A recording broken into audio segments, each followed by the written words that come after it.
I'm here today to show you how to graft your own apple trees to save you some money and grow varieties that will do well in your area. Stay tuned if this interests you, and hopefully I can help you save some money and get fruit earlier and get more fruit. So today this is a beginner's guide to grafting some apple trees from a beginner.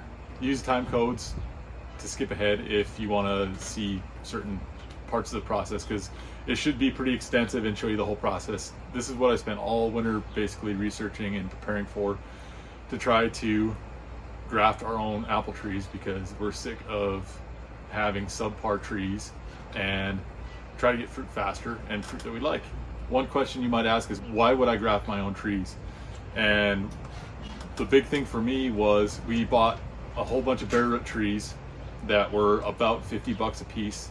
They're 1-inch caliper trees, so the trunk was about 1 inch across, and I think they're probably like 5-year-old trees when we got them, and we put them in at our property, and they wouldn't do much. I mean, the year we put them in, they'd have a bunch of flowers and look awesome, and you know, you pinch the flowers off to try to encourage more growth into the roots and the tree system and everything, like you're supposed to do. And 2-3 years down the road, they just didn't do much, and I'm questioning how healthy that could be to transplant a tree that's that big, and how big of a shock that could be on its system.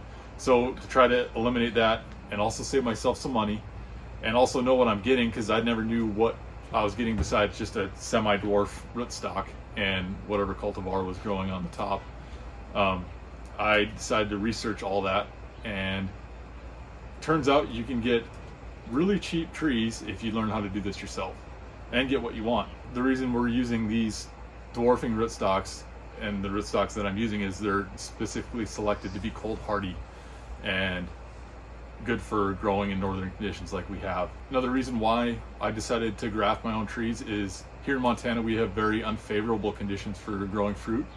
Our winters are highly fluctuating. We get 60-degree days, and then we can get down to 40 below zero, and sometimes with very little snow cover. We also get a lot of winter winds that are hard on fruit. Then the next part of what's difficult about growing fruit in Montana is we have late frost, which can kill all your blossoms and kill all your fruit success. But that doesn't really have a whole lot of take on the tree health overall, I would say. We started trees, our orchards, and then we ended up moving, and I just didn't feel like spending another $1,000 on apple trees that may or may not take, because we always had duds in there. All of our trees didn't do that great, but we had some that just died of disease or died of winter kill or whatever, and $50 a pop, that hurts a lot more than this $5 tree will. What is a graft? A graft is joining a tree from the same species, so an apple here, and taking aspects of one tree and joining it with another. The energy coming out of the rootstock in the spring will shoot up into your Scion wood, or the cultivar you want, through the cambium layer, and encourage growth, and it'll heal that wound itself, and then start growing into a full-blown tree if you do your part. Why would you mess with trees like this? For one, you can't grow apple trees from seed and know what you're getting for sure, because genetically, I've been told, I'm not a horticulturalist, but what I've been told is that apples have more diverse genetics than the human genome, and so there's a lot of variability you can get, even if you're like meticulously mating the flowers together and containing all the pollen and all that. And so we're using 2 known quantities to get a known end result, if that makes any sense. It kind of confuses me at times as well. Bare root trees, most of the time you can get them for around $50, which is reasonable. I've seen a lot of nurseries that try to charge like $150 per fruit tree, which is just astronomical if you ask me. And when I started looking into doing my own grafting, it was like, oh my gosh, I can get a tree for that much money. You can get a bundle of this dwarfing rootstock from a nursery, or you can get semi-dwarfing rootstock too from them for cheap, but it's like $1.50 or $2.50 per rootstock, and that's basically where you need to start. The rest, your cultivar, your Scion wood, you can get from your neighbors that have successful fruit trees. You can go take cuttings from them, or you can order those online for if you were looking for something specific from like Fedco or some other nursery companies. Now we'll start talking about how to graft, and I should probably define a few terms so we don't get confused. First off is Scion wood, or bud wood, or fruit wood, or the cultivar. This is all the same thing, just with different terms. Most people call it a Scion. You can get this for free by cutting it yourself off of trees. It's preferred to get last year's growth, so it's all vegetative. You don't get any of the fruit buds and stuff like that, which you can look into on your own if that confuses you. But just try to get last year's growth in the winter when everything's dormant, and then you order up some rootstock. You can find your own rootstock by digging shoots off of existing crab apples and stuff like that too, but easiest way to do it is just buy it. I bought ours from Willamette Nursery out of Oregon. This is bud 9.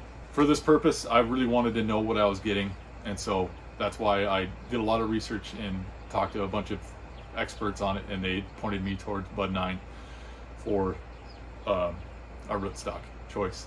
And for rootstock, you can get dwarf, semi-dwarf, and standard. Those are the 3 main categories, and there's a ton of different varieties within those categories. So you can get dwarfing rootstock that is a little bigger or a little smaller, or dwarfing rootstock that's more disease resistant than others, and you can get also dwarfing rootstock that is less susceptible to cold.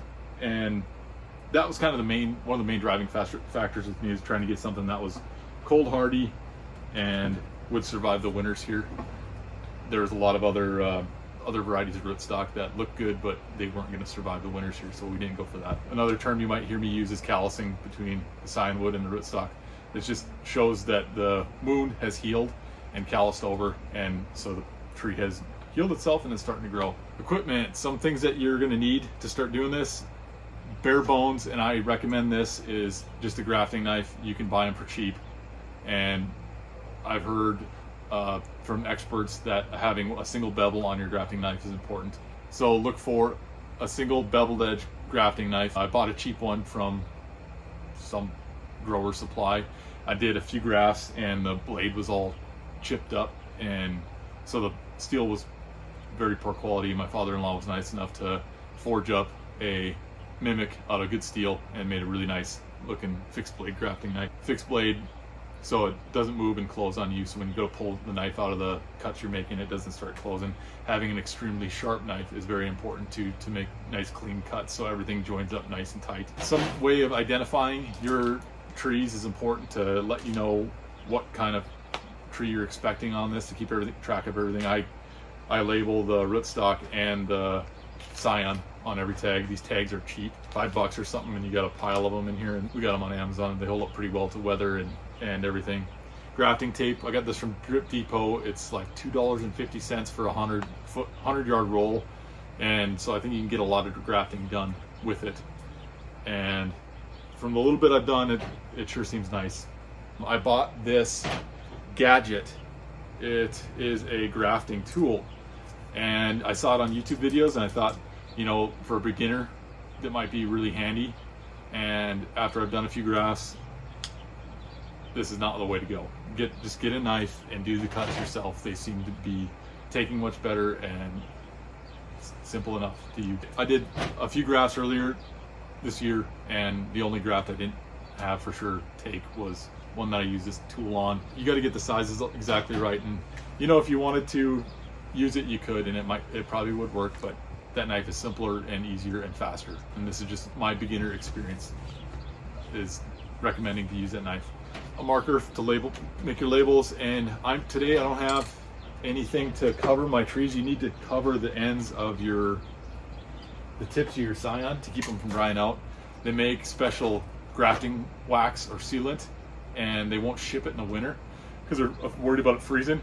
But I have beeswax laying around from our beehives, and that's what most of that stuff is made up of anyway. So I'll just melt some of that to put on the top of the Scion to keep it from drying out. There's a little bit of that beeswax on this graft that has succeeded. There's a leaf that broke through the beeswax and starting to grow. Another thing that you need, piece of equipment, is a good pair of shears or snippers to make your cuts.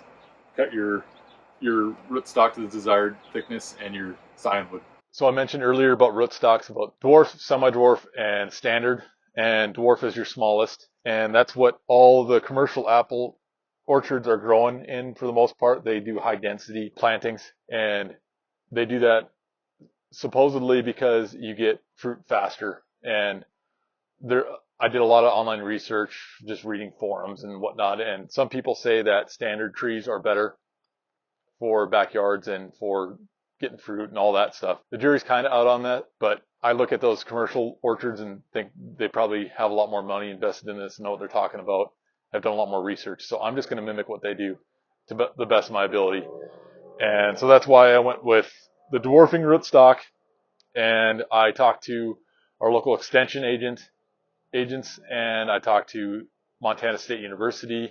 They have a horticulture department with specifically researching fruit and apples in Montana. And I talked to them, picked their brains. I also talked to Williamette Nursery, the people that I bought the rootstock from, and asked them which one they would recommend. And that's why I landed on Bud 9. The Budaboski, I think it is the line, and they have a bunch of different varieties of that line of rootstock size-wise. They come out of Russia, and they are supposed to be very hardy in the winter and also somewhat disease-resistant, which should fit the bill here as far as I know. If you live in a different part of the country, you can get away with a lot more as far as what rootstock you buy. You might be able to get a more vigorous one or something that fits your liking more because you're in a better growing zone. But make sure if you're going to look into rootstock, get one that's going to fit your growing zone. Otherwise, it might die in the winter. I also ordered some Antonopka rootstock, which is a standard size tree because, you know, like that argument that I was reading about online about standard versus dwarf and which one produces fruit better and all of that. I wanted to see for myself. That Antonopka is also from Russia and is a standard size, so it's a great big tree. And I'm going to graft up some of those. I think I'll only ordered about a dozen of those. They're a little more expensive because I didn't find any bulk suppliers of those, but that's fine because I don't really have the room to really just test a whole 50 standard size trees. The dwarf size, they're going to be packed into a pretty small space, which would be cool just to have a small space to manage and give it a couple year test run. And if I like it, I'm going to do more. I got plenty of ground to do it on, so it'll be fun. The Scion wood is important to look at the variety and make sure it'll grow in your growing zone as well. I went down the list at Fedco. They have a great selection with great descriptions of all the Scion wood they have for sale. It's $4 a stick, which is not that bad. You got to limit yourself though, otherwise you might go nuts and really break the bank. I just went down the list, every variety they had for zone 3 that looked like it would produce fruit that I might be interested in. I think I got 11 varieties from them of Scion wood. They're all supposedly able to grow in zone 3. And so those are the main points that I think you should look into if you plan on venturing into this, is make sure you get something that's going to grow in your growing zone. I also got a pile of Scion wood from our old house, the orchard that we had established there. And I got a pile of Scion wood from a 95-year-old neighbor of ours who had really good apple trees for a lot of years. And I wanted to get those because they've proven to be good growers here in our climate. And so I think that they should produce good fruit here for me too. The time of year to get your Scion wood is when the trees are dormant. And I cut some in January, and that was a little early, but I was moving from that house and I needed to get it then. And otherwise I would have waited till like February if it were ideal. But you cut last year's growth and you can cut it down to smaller stick sizes. It doesn't matter. And put it in your fridge and keep it moist but not wet and monitor it so it doesn't get all moldy. I kept ours pretty moist, but we live in a more arid climate, so things aren't as apt to mold here. Doesn't seem anything. Anyway, everything seemed to come through the winter pretty well. So there's a bunch of different type of grafting cuts you can do. This one's called a whip and tongue that I'm going to show you today.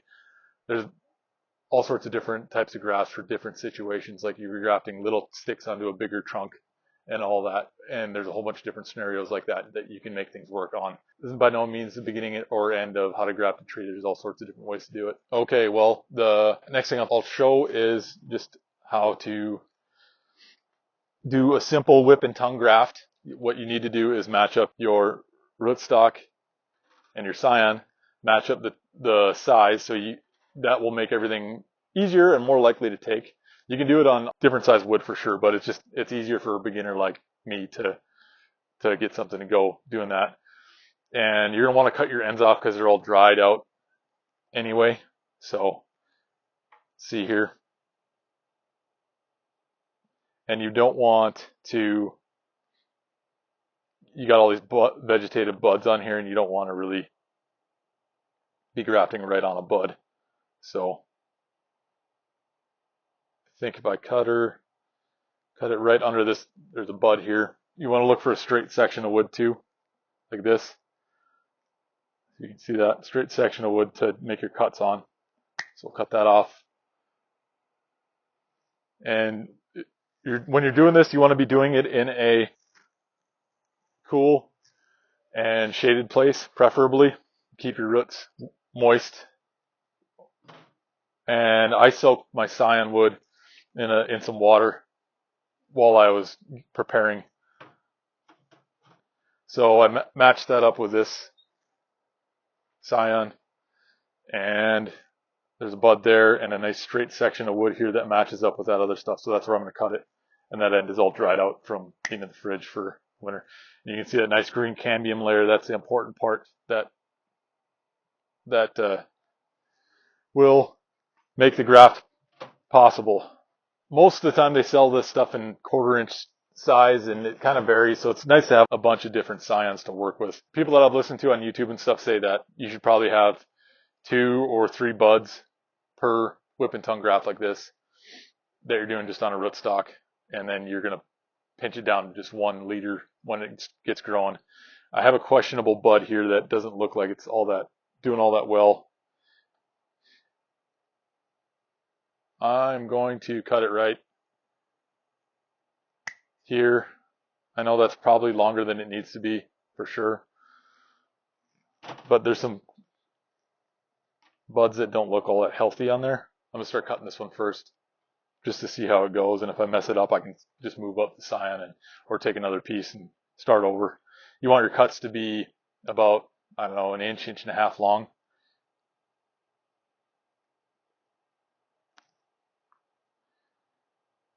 The people that are good at this do it in 1 stroke.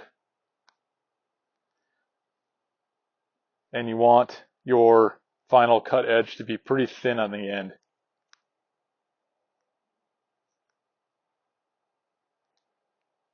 So it's like a wedge.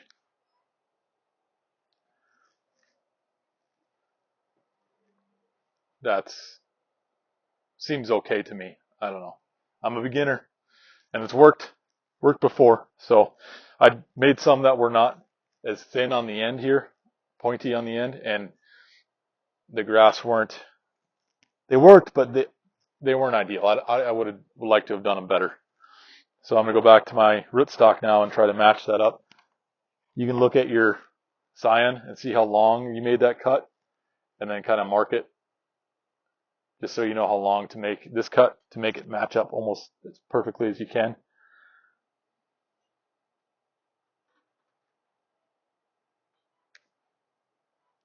It's not too bad.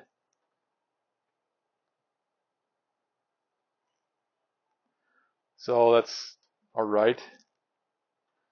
Afraid to shave too much more, I'll get a shorter slice out of it.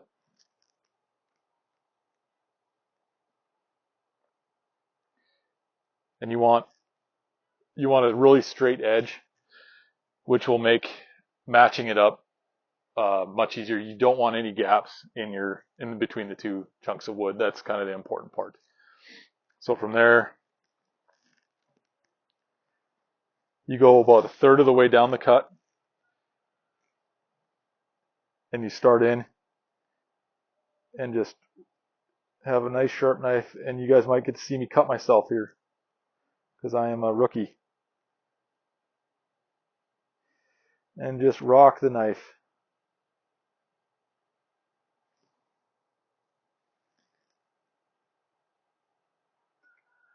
I'm going to call that good. The struggle I've had here doing the other little bit of grafting I did was I would end up splitting this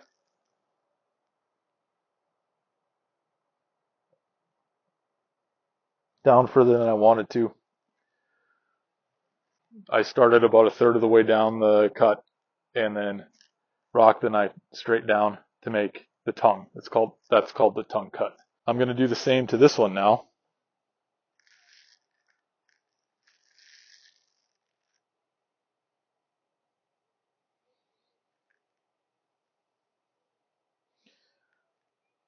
Okay.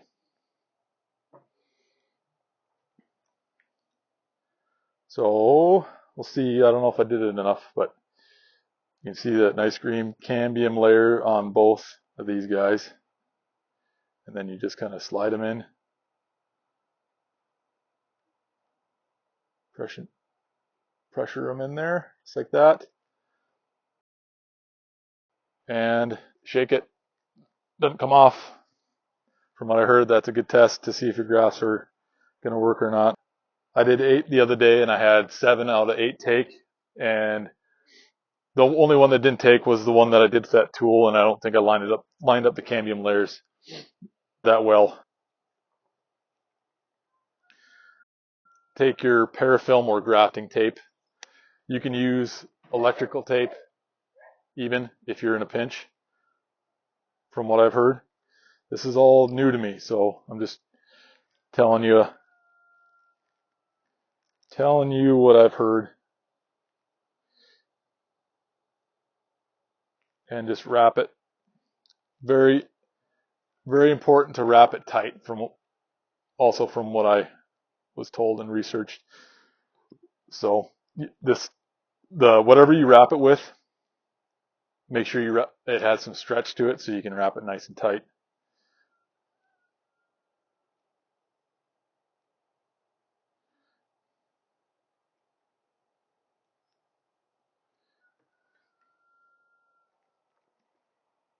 So see how nice and tight that plastic is wrapping, and wrap the whole works up. And I'll come back down a little and then just do a couple little knots in it here.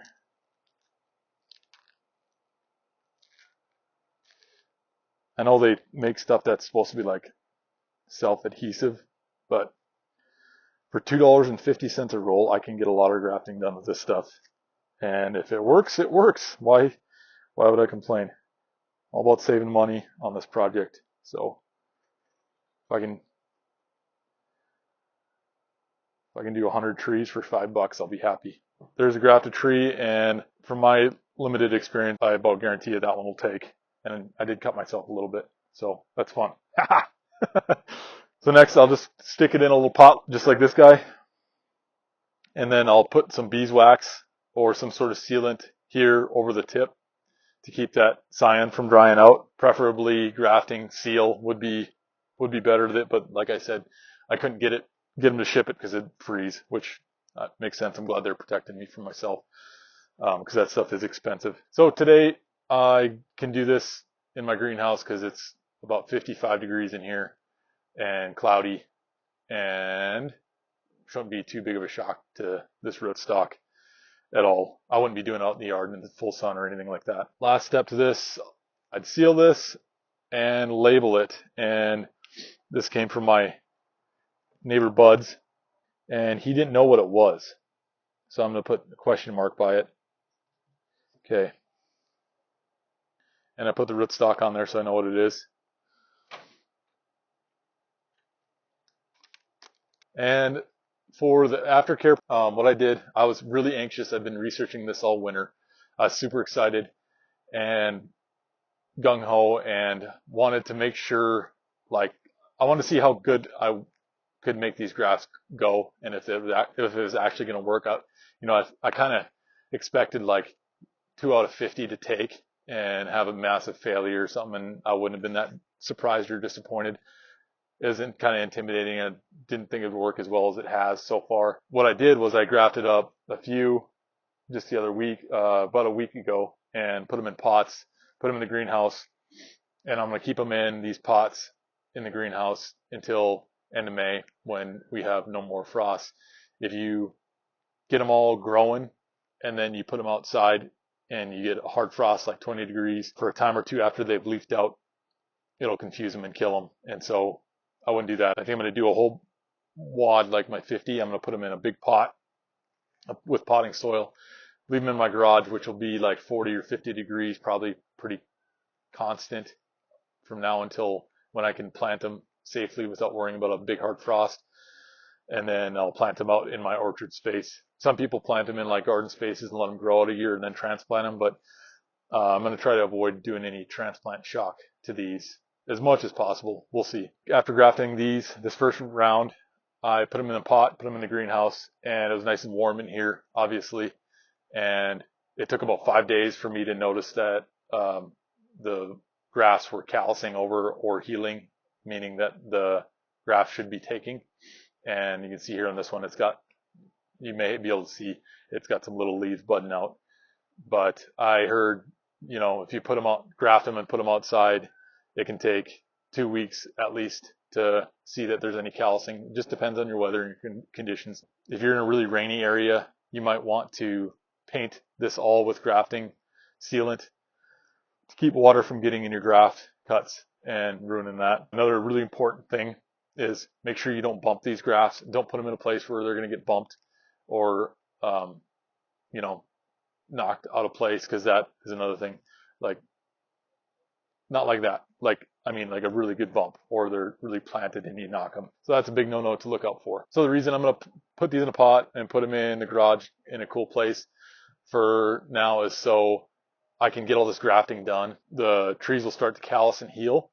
And then when it gets warm outside and I don't have to worry about a really hard freezing night, I can plant them outside, and then the leaves and stuff will start to shoot out, hopefully. That's the plan. I've read online that you can start grafting about 6 weeks till your planting day. And that's about where we're at. So we're going to get going on this because I'm a rookie and it takes me a long time to get these grafts done. One resource that I point people to, if you haven't already found it, is a guy's channel called Skill Cult. I think he's in Northern California, but he is an apple tree orchard expert and has a whole series on grafting and has taught me a metric ton of how to do all this. And beyond just this basic whip and tongue stuff, I'm going to put out another video here of me top working a couple of mature apple trees in our backyard here that we heard that don't put out a lot of fruit. So I'm going to take a bunch of Scion wood cultivars that I like, and I'm going to graft over the whole top. So then those trees will start producing the fruit that I grafted onto. And so I'm super excited about that. You can put a whole bunch of different varieties on one tree. So stay tuned if you want to see that, or check out Skill Cult's channel. He's got better conditions for it than trying to do it up here in Montana, and he's a lot more knowledgeable. Okay, what I'm doing right now is I'll show you what a callus looks like on a tree that has healed itself and is beginning to grow. This is the exciting part, and I can't tell you how many times I came in here looking to see if they were actually healing or if they're just going to die on me, which I kind of expected. But this one obviously is starting to grow because the buds are starting to show. And this is just another simple whip and tongue graft that I showed you earlier in the video. I'll probably rewrap this up to cover it up after I'm done showing.